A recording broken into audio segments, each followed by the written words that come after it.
ទទួលបដិសន្តានកិច្ចក្នុងកិច្ចស្វាគមន៍យ៉ាងកក់ក្ដៅក្រៃលែងចំពោះវត្តមានដ៏ឧត្តមឧត្តមថ្លៃថ្លារបស់ឯកឧត្តមនាយឧត្តមសេនីយ៍គតិបណ្ឌិតហ៊ីមមិនហៀងដែលបានអញ្ជើញជាអធិបតីដ៏ខ្ពង់ខ្ពស់ផ្ដល់កិត្តិយសលើកទឹកចិត្តក្នុងពិធីវគ្គបំពេញជំនាញរថក្រោះរពេដែកអាវុធគ្រប់គ្រងអម70និងអាវុធប្រឆាំងរថក្រោះនាឱកាសនេះយោងសច្ចាប័នលេខ038ឆ្លាស់2014ផកស្ដីអំពីផែនការវឹកវើនៃកងយុទ្ធពលខេមរៈភូមិន្ទយោងសច្ចាប័នលេខ012ផក2015ចុះថ្ងៃទី20ខែកុម្ភៈឆ្នាំ2015ស្ដីអំពីផែនការវឹកវើរបស់បញ្ជាការដ្ឋានអក្សរនិងយោងប្រសាសន៍និងចំណាយឯកភាពឯកឧត្តមនាយឧត្តមសេនីយ៍គតិបណ្ឌិតបានឯកភាពដ៏ខ្ពង់ខ្ពស់ឲ្យបើកវគ្គបំពេញជំនាញរថក្រោះរពេដែក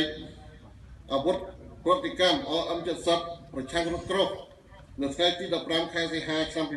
2015គឺសំដៅពង្រឹងពង្រីកថែបំពេញលើមុខជំនាញបច្ចេកទេសគ្រឿងចក្រនិងសមត្ថភាពប្រើប្រាស់ឲ្យកាន់តែស្ទាត់ជំនាញឆ្លើយតបតាមបទបញ្ជានិងមានគុណធម៌វិន័យសេចក្តីថ្លៃថ្នូរនាយទាហានរងនិងពលទាហានកងអន្តរកម្មរថក្រោះរពេដែកនិងអាវុធគ្រប់គ្រងការពិគោលដៅដល់ឋានអន្តរនៃកងយុទ្ធពល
លាក់មុខទៀត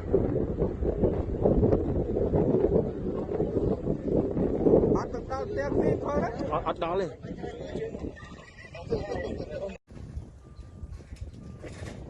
តាមរថក្រោះបាញ់ទូលដៅទៅមួយប្រមូលផ្ដុំ100មីលីម៉ែត្រ1 2 3បាច់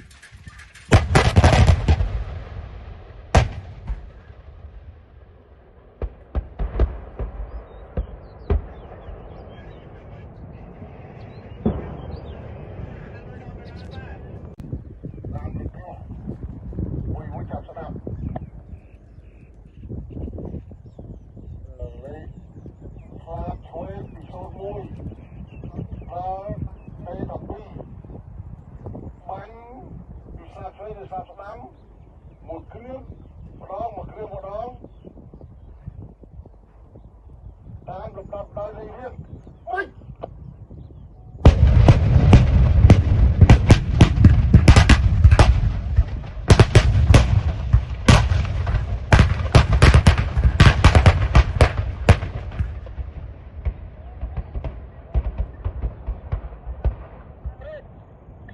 ទៅដល់ទៅលោកសញ្ញារួច 20បើកតិចមកសញ្ញារួចតែ20បានកតិចមកសញ្ញារួចលេខ22បានកតិចមកសញ្ញារួចបាទតែគាត់បានកតិចមកសញ្ញារួចតែអពុបានកតិចមកសញ្ញារួច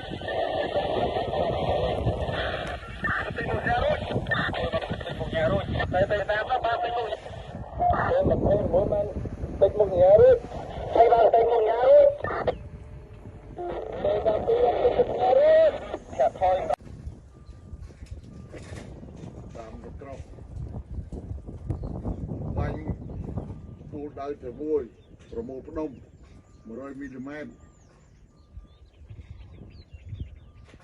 1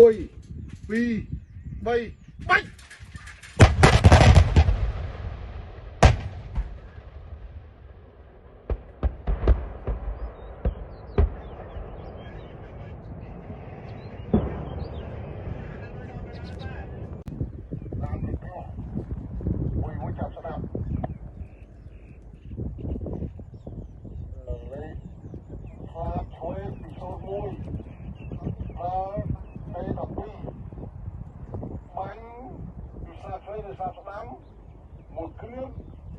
mộtគ្រឿងម្ដង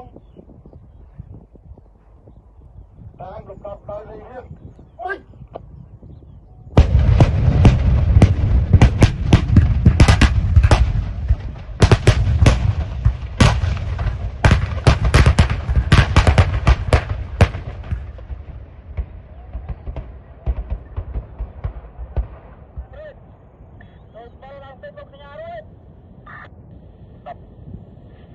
18បើកតិចមកសញ្ញារួចតែ20បានកតិចមកសញ្ញារួចលេខ22បានកតិចមកសញ្ញារួចបាទតែគាត់បានកតិចមកសញ្ញារួចតែអពុបានកតិចមកសញ្ញារួចតិចមកសញ្ញារួចតែតាមនោះបានកតិចមកតែមកបាន